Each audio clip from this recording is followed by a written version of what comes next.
Hello friends, my self Gaurav.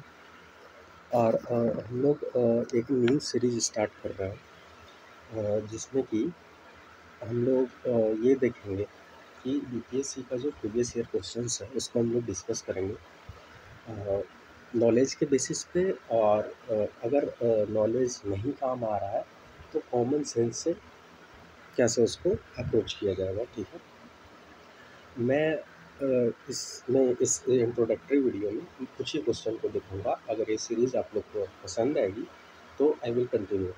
Okay, so let's start. तो हम लोग फर्स्ट क्वेश्चन से ही स्टार्ट करते हैं।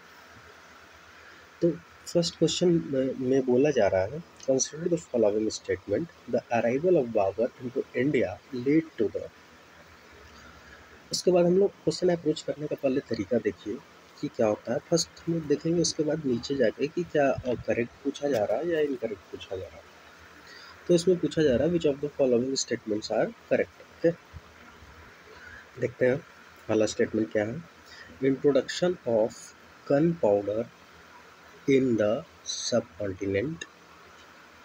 चलो देखते हैं इसमें अगर आता है तो ठीक है, otherwise we will see later. Second option is introduction of arc and dome in the region's architecture. Okay. Third statement is establishment of Timurid dynasty in the region. भाई ये तो आपको थोड़ा बहुत कहीं ना कहीं तिमुरिड डायनेस्टी के बारे में पढ़े होंगे, या तो कहीं PYQs लगाते समय, या आप NCERT में पढ़े होंगे, या फिर लुसेंट में पढ़े होंगे। तो दिस विल बी करेक्ट, इतना अगर आता है तो। अदरवाइज हिस्ट्री के क्वेश्चन में लिमिट अगर नहीं आता तो रिस्क लेने का कोई ज़रूरत नहीं। Introduction of cannons in warfare. Introduction of cannons in warfare क्या ये हुआ था बाबर के आने के बाद? जब बाबर आया उसके बाद? ये भी देखते हैं। चल नहीं आता, कम से कम ये तो पता होना चाहिए कि स्टेटमेंट 3, अगर आपको ये क्वेश्चन करके ले जाना है तो स्टेटमेंट 3 करेक्ट। ठीक है, ऑप्शन ए, जो option 3, where is option 3? Option 3 is in where? Option A and option B. Okay, option 2, अब इसमें क्या दिख रहा है? इसमें 4, 3 एंड 4 है, इसमें 1, 2 एंड 3 है। ठीक है, अब बताओ, जो गन पाउडर के बारे में अगर पता है तो ठीक है, नहीं पता है तो कोई बात नहीं। Introduction of arch and dome in the regions architecture, it happened only after the Babur arrived. What about the Quwatul Islam Mosque? What about the Qutub Minar? What about the Siri Fort, which built by Alauddin Khilji? What about the Sikandrabad city where the fort has been built? तो ये तो आपका simple सा statement लग रहा है कि examiner जो है यहाँ पे खेलने का कोशिश कर रहा है। तो when ever statement 2 will be incorrect, तो ऑप्शन सी और ऑप्शन बी ऐसे ही चला गया। अब आपको एक चीज़ पता है, examiner what want to know from you. Examiner want to know कि बताओ establishment of Timurid dynasty in the region हुआ बाबर के आने के बाद या नहीं? यस, यही तो हुआ। So where is the option 3? जब हमको पता है कि ऑप्शन 3 करेक्ट है तो नन ऑफ द एबव होगा ही नहीं। तो एक ही ऑप्शन बच जाता है, that will be A, and 3 and 4 will be the correct answer. Next question हम लोग देखते हैं, क्वेश्चन नंबर 5। इसमें क्या किया है इन्होंने? और ऐसे Babur is the important topic. Babur कब आता है, बाबर कौन से डायनेस्टी से बिलोंग करता था, कौन सा पानीपत का युद्ध कब लड़ा, खानवा का युद्ध कब लड़ा, किसके किसके बीच लड़ा, ठीक है, घाघरा का युद्ध किसके किसके बीच हुआ। तो ये क्रोनोलॉजी है और मैं ये इसको याद करवाऊँगा, अच्छे से याद करवाऊँगा, no worries. Sorry. Consider question number 5 देखेंगे हम लोग। Consider the following statement, Fahien was a Chinese pilgrim who visited India during the reign of Parsa. Okay. Statement 2. Huansang was a Chinese Buddhist monk who visited India during the reign of Chandragupta II. बताओ भाई इसमें क्या लग रहा है? इसमें statement को simply interchange किया गया। देखो यहाँ तक कि फाहिन was a Chinese traveller who visited India, ये तो सही है ना। इसके बाद देखो, उसके बाद राइन डाल के इसके राइन में आया, गलत करवाने का चांस यहीं पे बनता है। तो फाहिन किसके टाइम में आया था आपको पता ही होगा, चंद्रगुप्त टू के टाइम। ह्वेनसांग किसके टाइम में आया था, हर्षवर्धन के टाइम में। तो ये दोनों स्टेटमेंट को इंटरचेंज कर दिया गया है। अगर ऐसा स्टेटमेंट दिखे एग्जाम में कि this came during this reign, और अगला स्टेटमेंट ऐसा ही हो कि this came during this time, तो हो सकता है मैक्स प्रोबेबिलिटी चांस है इस स्टेटमेंट को इंटरचेंज कर दिया गया हो। So here none of the above will be answer. और ऐसे भी आपको पता होना चाहिए कि इब्न बतूता किसके टाइम में आया, फाहिम किसके टाइम में आया, हर्षवर्धन किसके टाइम में आया, इत्सिंग किसके टाइम में आया, बारबोसा किसके टाइम में आया, अब्दुल रज्जाक किसके टाइम में आया, ये सब हम लोग देखेंगे आगे। दिस इज इंट्रोडक्टरी वीडियो, इसलिए हम इसको लंबा ज़्यादा नहीं ले जाना चाहते हैं। Okay, now we will see lot of question. First history से हमने देख लिया, एक हिस्ट्री से और देख लेता हूँ, उसके बाद हम लोग आगे बढ़ेंगे। Question number 6, match list 1 and list 2। Option A Charaka, option B Brahmagupta, option C Varahamihira, option D Vishakhadatta. और इस साइड दिया हुआ है कि कौन कौन सा इनका फील्ड था। अब देखो, चरक के बारे में तो पता नहीं, अगर नहीं पता है तो पता होना चाहिए, ठीक है। देखो, चरका वाज रिलेटेड टू मेडिसिन। अब जिस ऑप्शन ए आपको अगर पता होगा कि चरक मेडिसिन से रिलेटेड है, तो कहीं पे और भी ऑप्शन ए है क्या? कभी कहीं भी ऑप्शन ए को 2 के साथ मैच किया गया है क्या? नहीं। और फिर हमने क्या बोला था, सबसे पहले करेक्ट को देखना है। खैर, इसमें तो मैच ऑफ द फॉलोइंग है। तो एक ही बीपीएससी वांट टू नो कि डू यू नो अबाउट चरका कि नहीं। आप चरक के बारे में जानते हो कि उनको मेडिसिन का फादर के नाम से जाना जाता था। तो इसी की तरह आपको ये भी पता होना चाहिए कि धन्वंतरी क्या थे, सुश्रुत का क्या थे, इनका राइम कौन सा टाइम में, इनका कंटेम्परेरी कौन था, ये सब आपको पता होना चाहिए। ऐसे Vishakhadatta was a playwright, आपको भी पता होगा कि there is lot of writings of Vishakhadatta, जैसे कि मुद्रा राक्षस हो गया, है ना। तो ये सब चीज़ हो गया, ये सब चीज़ आपको पता होना चाहिए। This is the important topic, author and book, और ये तो इम्पॉर्टेंट होगा ही। तो चरक, सुश्रुत, धन्वंतरी, ब्रह्मगुप्त, वराहमिहिर और विशाखदत्त, कालिदास, ये सब का जो राइटिंग्स है उसको आपको अच्छे से याद होना चाहिए, ठीक है। यहाँ हम लोगों ने देखा कि BPSC want to know only this statement कि चरक के बारे में आपको पता है कि नहीं। ये इतना लंबा स्टेटमेंट देख के डरना नहीं है, ओके। एक को मैच करोगे, आपका आंसर आ जा रहा है, ठीक है। ऐसे भी देखते हैं, विशाखादत्त प्ले राइट से रिलेटेड थे, Brahmagupta was related to mathematician, okay. और वराहमिहिर वाज द वराहमिहिर जो बृहत संहिता लिखते हैं वो एस्ट्रोलॉजी से रिलेटेड है। गुप्ता के टाइम कंटेम्परेरी थे, और यशोवर्मन जो मालवा का किंग था उसी के दरबारी थे, ठीक है। Vishakhadatta was related to Chandragupta two, और चरक दरबारी थे कनिष्क के, ठीक है। फादर ऑफ मेडिसिन के नाम से जाना जाता है, मैंने आपको डिस्कस करा दिया। अब आते हैं थोड़ा सा हम लोग ज्योग्राफी का पार्ट देखते हैं।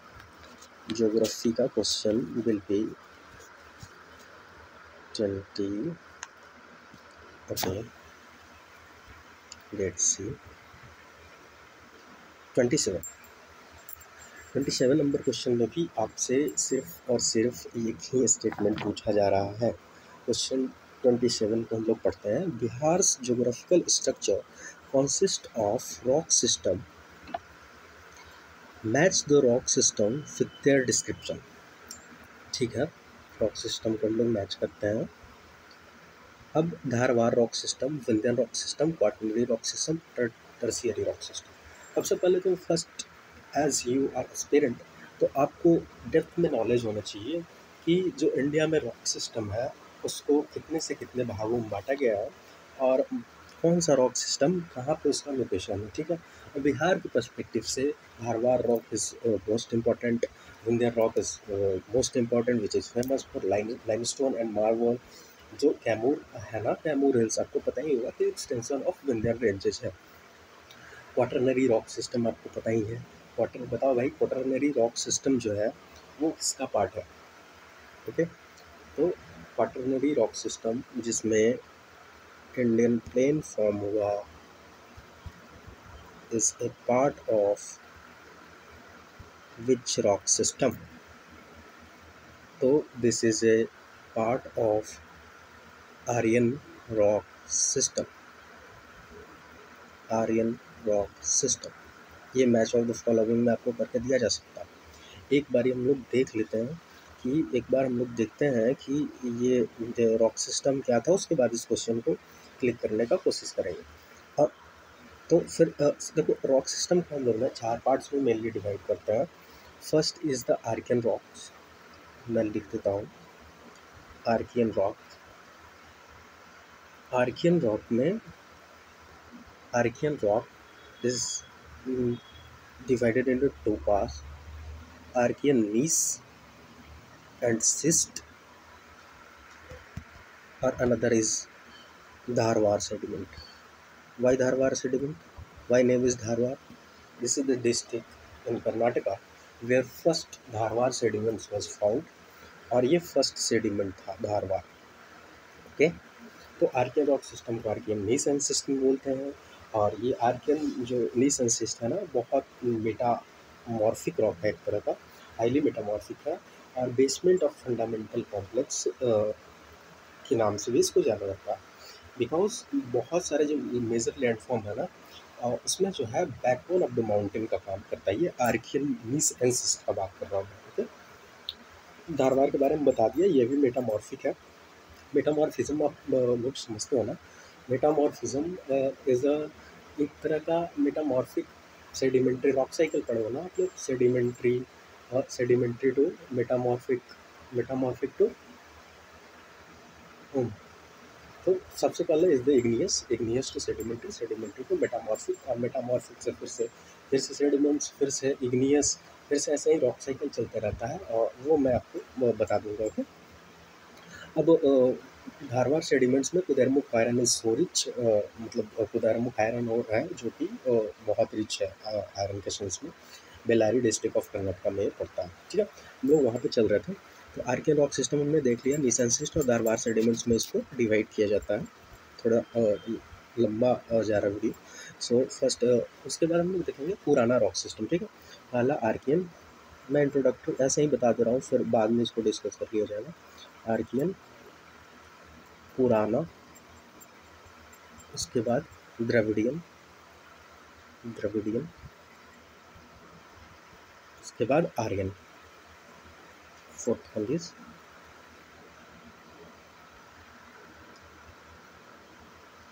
आर्यन।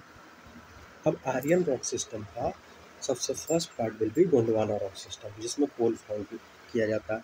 इंडियन कोल आपको पता है ना कि it is a type of Gondwana, it is origin जो है उसका गोंडवाना रॉक सिस्टम से। बाकी का जो कोल है पूरे वर्ल्ड में वो कार्बोनिफेरस पीरियड से बिलोंग करता है। अब आप लोग हमको बताओगे कि इंडियन कोल जो है वो कौन सा कोल का टाइप जो है उसमें रिच है, एंथ्रासाइट, बिटुमिनस, लिग्नाइट और पीट। ओके, और इंडिया में एंथ्रासाइट कहाँ पे मिलता है? चलो मैं बता देता हूँ। Indian coal is rich in Gondwana system which is bituminous, not anthracite. Anthracite हम लोग इम्पोर्ट करते हैं, कुकिंग कोल। ओके, और जम्मू कश्मीर के कालाकोट में एंथ्रासाइट पाया जाता है। कहाँ पाया जाता है? जम्मू कश्मीर के कालाकोट में। अब इस पर्सपेक्टिव से आपको आपको ये भी पता होना चाहिए कि इम्पोर्टेंट कोल माइंस कहाँ कहाँ पे हैं। Namchik, Namphuk, can anyone tell in which state of India? Okay, तो हम लोग देख रहे थे Aryan rock system. Aryan rock system में हम लोगों ने देखा, आर्यन रॉक सिस्टम में क्या था? Gondwana rock system, Deccan traps. Deccan traps is famous for Deccan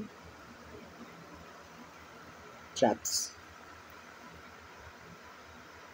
Can anyone say कि what is the meaning of Deccan traps? Traps in Swedish it is known as stair. Okay, Swedish में इसको स्टेयर बोलते हैं। तो स्टेयर लाइक स्ट्रक्चर है डेक्कन में, इसीलिए इसको डेक्कन ट्रैप्स बोलते हैं। Famous for black soil. अब ब्लैक सॉइल होगा तो क्या होगा? ब्लैक सॉइल होगा तो क्या होगा, ब्लैक सॉइल होगा तो कैश क्रॉप्स विल डोमिनेट, जैसे कैस्यूज, कॉटन एक्सेट्रा। ओके, और ये कब हुआ था, डिक्कन फॉर्मेशन, डिक्कन ट्रैप्स का फॉर्मेशन क्रिटेशियस पीरियड में। ओके, इसको भी हम लोग देखेंगे, अच्छे से देखेंगे, नो वरीज। और हम लोगों ने देखा आर्यन रॉक सिस्टम में Gondwana rock system, Deccan traps, उसके बाद टर्शियरी फोल्ड माउंटेन जिसमें हिमालय का original, tertiary fold mountain, Himalaya young fold mountain है जो टर्शियरी पीरियड में होता है, this is around 66 million years ago. Okay, तो और लास्ट में ग्रेट प्लेन्स जो कि क्वार्टिनरी पीरियड से बिलोंग करता है। ओके, दो जो कि अभी तक के सबसे रिसेंट पीरियड हम लोग पढ़े quaternary. Okay, now we will see match of the following. Dharwar rock system, Dharwar rock system, देखो यहाँ पे धारवाड़ के सामने क्या है, created by rapid deposits of alluvium by Himalayan and peninsula river. यही तो क्वाटरनरी है, अभी हम लोगों ने देखा, यही तो क्वाटरनरी है। Vindhyan rock system, Vindhyan rock system क्या है, विंध्यन रॉक सिस्टम तो अभी आप लोग कैम्बूर अभी बताया हमने, तो सैंड लाइमस्टोन इससे डोमिनेटेड होगा, तो this will be here. Tertiary rock system can be found in, यही तो भाग तराई है, तराई वाला रीजन है। और उसके बाद धारवाड़ रॉक सिस्टम, तो एक ही बच जाता है, अगर धारवाड़ आपको पता है तो भी ठीक, नहीं तो कोई बात नहीं। तो it is a part of, मैंने इसीलिए इसको धारवाड़ सेडिमेंट्स को इसलिए मैंने पहले बताया कि 4 भाग में हमने डिवाइड किया था, हम लोग एक बार रिवाइज भी कर लेते हैं। आर्कियन रॉक्स, आर्कियन रॉक्स में आर्कियन डिसेंसिस्ट, सो सिंपल टू रिमेंबर। उसके बाद धारवाड़ सेडिमेंट्स, उसके बाद Purana rock system. Purana rock system का 2 पार्ट, एक कडप्पा सिस्टम और दूसरा is the Vindhyan system. Cuddapah is not found, it is found rarely in the India. Third one is the Dravidian system. Okay, fourth one is the Aryan rock system. Okay, sorry, Kadapa is found in India. Dravidian rock system is rarely found. Okay, fourth one is the Aryan rock system. Aryan rock system का 4 part हमने देखा, पहला वाला तो Gondwana rock system which is famous for tool, sorry. Second one is the Deccan traps, famous for black soil where the cash crops dominate, cotton। ये डेक्कन प्लेटो में गुजरात, महाराष्ट्र, तेलंगाना, कर्नाटका वाले reason में ब्लैक सॉइल पाया मिलता है। और tertiary, third one was the tertiary fold mountain. Okay, tertiary period. और fourth one is the great plains जो कि क्वाटरनरी पीरियड से बिलोंग करता है। तो हम लोगों ने जैसे ही देखा कि आपको क्या इन्होंने पूछना चाह रहा है, इन्होंने ये पूछना चाह रहे हैं ये कि आपको ये पता है कि नहीं कि धारवाड़ जो है, धारवाड़ रॉक सिस्टम, या इन्होंने ये क्वाटरनरी मतलब क्वाटरनरी रॉक सिस्टम आपको पता है कि नहीं, क्वाटरनरी किसको बोलता है, Vindhyan rock system, Vindhyan rock system आपको पता है कि नहीं। अगर विंध्यन कोई भी एक पता है इसमें से तो आप क्वेश्चन को करके ले जाओगे, कोई भी एक। आप देखो कि अगर थ्री थ्री कहीं है क्या ऑप्शन ए में, नहीं। 4 कहीं है क्या बी में, नहीं। 1 कहीं है क्या सी में, नहीं। सिर्फ और डी कहीं है क्या 2 में, नहीं। मतलब कोई भी एक आपको आता है इसमें से तो आप क्वेश्चन को करके ले जाओगे, कोई भी एक। अब आप प्रिपेयर कर रहे हो तो आपको कोई एक तो पता होगा ना, टर्शियरी रॉक सिस्टम किसको बोलते हैं, क्वाटरनरी किसको बोलते हैं, विंध्यन किसको बोलते हैं, धारवाड़ किसको बोलते हैं। So next we will move to question number 37। मैंने हम लोगों ने देख लिया आपका ज्योग्राफी के भी एक क्वेश्चन को, जो कि इतना स्टेटमेंट लंबा देख के डरना नहीं है और सिंपल वे में कैसे किया जा सकता है। अब हम लोग देखेंगे क्वेश्चन नंबर, इकोनॉमी का क्वेश्चन,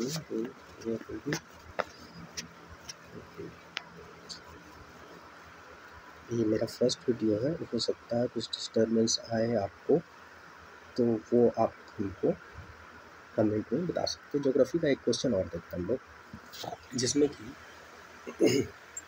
पहले हम लोग क्वेश्चन को पढ़ते हैं, उसके बाद consider the following statements regarding heat wave. बताओ भाई हीट वेव किसको बोलता है, हीट वेव किसको बोलता है। हालांकि क्वेश्चन मेरा गलत हो गया होगा, हो सकता है जल्दी जल्दी एग्जाम प्रेशर में होगा। तो पढ़ते हैं पहले स्टेटमेंट को। Heat wave is considered if the maximum temperature of a station reaches at least 30 degrees Celsius। जहाँ भी डेटा आए कान खड़ा होना चाहिए। 30 डिग्री सेल्सियस और मोर फॉर प्लेन, ओके, नहीं पता, देखता हूँ। Second statement, heat wave is considered if the maximum temperature of the station reaches at least 40 degrees Celsius or more for hilly regions. अब बताओ, ये बोल रहा है एक स्टेटमेंट में कि मैक्सिमम, दो सिमिलर स्टेटमेंट पहले भी मैंने बताया था कि दो सिमिलर दिख रहा है, जैसे मैंने उसमें बताया था फाहिम और इंसान वाला। इसमें भी देखो, heat wave is considered if the maximum temperature of the station reaches at least 30 degree Celsius और मोर फॉर प्लेन्स। सेकंड में, heat wave is considered if the maximum temperature of the station reaches at least 40 degree Celsius. अब बताओ, कुछ लग रहा है कि इसमें भी इंटरचेंज किया हुआ था? अगर आप पढ़ो होगे तो ठीक है, नहीं तो कॉमन सेंस से कैसे किया जा सकता है कि हिली एरिया होगा, एक तरह से सोच के देखो, हिली एरिया होगा तो वहाँ का टेम्परेचर जैसे जैसे ऊपर आप जाते हो, नॉर्मल लैप्स हीट का जो लैप्स रेट है, नॉर्मल लैप्स रेट वो -6.5 डिग्री सेल्सियस ऐसे ही ऊपर हो जाता है। हिली है तो मीन्स हाइट होगा, इट मीन्स वहाँ पे थोड़ा सा भी टेम्परेचर अगर ज़्यादा बढ़ेगा in compare to the great plains, okay, तो हीट वेव पहले आएगा। तो ये यहाँ पे क्या किया गया है कि इसको यहाँ 40 डिग्री सेल्सियस होना चाहिए था, इसको यहाँ पे 30 डिग्री सेल्सियस होना चाहिए था। सो सिंपल इन्होंने स्टेटमेंट को इंटरचेंज किया है। नेक्स्ट हम लोग देखेंगे question number 51, it will be economic part. एक ये देखो, द एमिरेट्स ऑफ यूएई, इसमें ना मुझे 2-3 के बाद कुछ पता नहीं था, तो मैंने ये स्टेटमेंट को पढ़ना शुरू किया, थोड़ा सा जल्दी में देख लेता हम लोग। दुबई, शारजाह, अजमान, जिद्दा। जिद्दा कहाँ है भाई? जिद्दा तो नहीं है, जिद्दा तो यूएई में नहीं होता। Jeddah is the port of Oman, right, if I am not wrong, Jeddah is the port of Oman, okay. यहाँ पे ये खत्म हो गया। बहरीन, फिर दूसरा ऑप्शन बहरीन, ये सही गया। अल Quwain, Fujairah, Ras Al Khaimah, Riyadh. Riyadh is the capital of Saudi Arabia. Option C, Sharjah, Abu Dhabi, Ajman, Fujairah, Dubai, Bahrain, फिर से बहरीन। आपको मौका दे रहा है कि लो आप एलिमिनेट करके ले जाओ क्वेश्चन, कुछ टफ क्वेश्चन नहीं है। Option D, Abu Dhabi, Dubai, Sharjah, Ajman, Al Kuwait, Fujairah, Ras. एकदम नहीं भी पता है हमको, तो ये अबू धाबी, दुबई और शारजा पता था, एक साथ फुजरिया का कहीं नाम सुना था, फिर भी ये क्वेश्चन को करके ले गया। सो दैट सिंपल, आपको क्वेश्चन देख के डरना नहीं है, जितना टफ दिखेगा उतना आसान होगा, okay. So we will move for question number 51, जो कि इकोनॉमी का, जो एक दो क्वेश्चन हम लोग देख लेते हैं।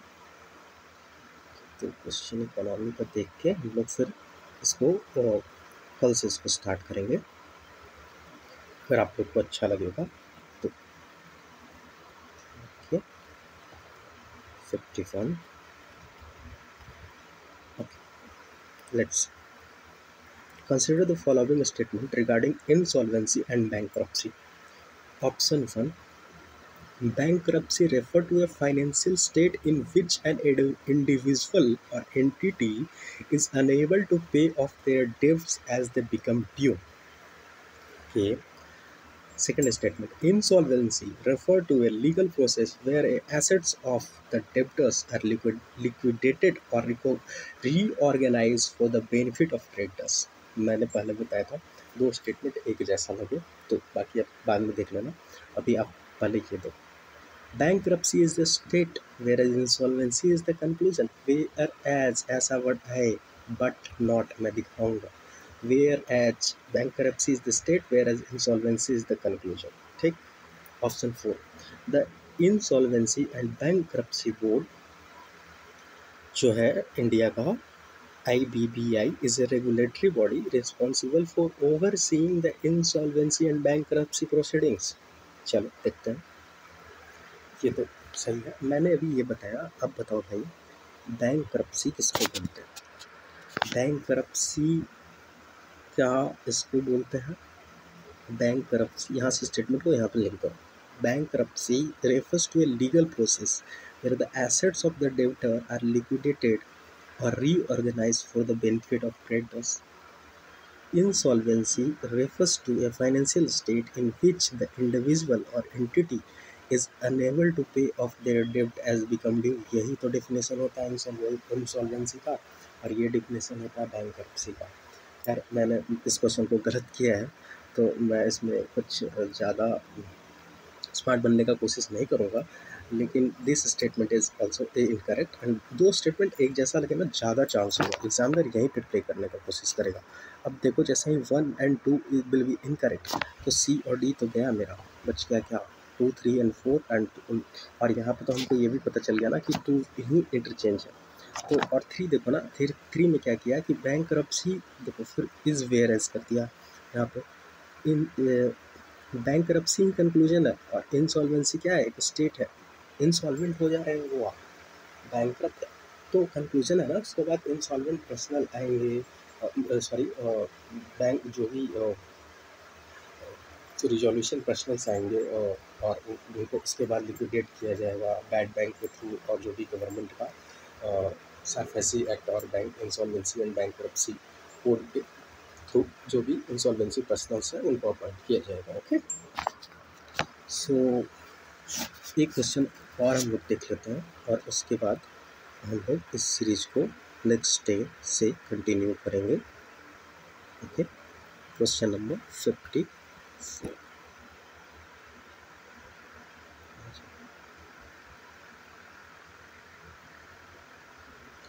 Consider the following statement regarding स्वामित्व scheme. It is a central scheme in the ministry of mines. बताओ भाई, स्वामित्व, स्वामित्व का कोई फुल फॉर्म बता सकता है क्या मुझे? स्वामित्व का full form is survey of villages and, मैं बता दूंगा, survey of villages and mapping with improvised technology in village area. मतलब इम्प्रोवाइज्ड टेक्नोलॉजी के थ्रू मैपिंग करना है और सर्वे करना है विलेजेस, ठीक है।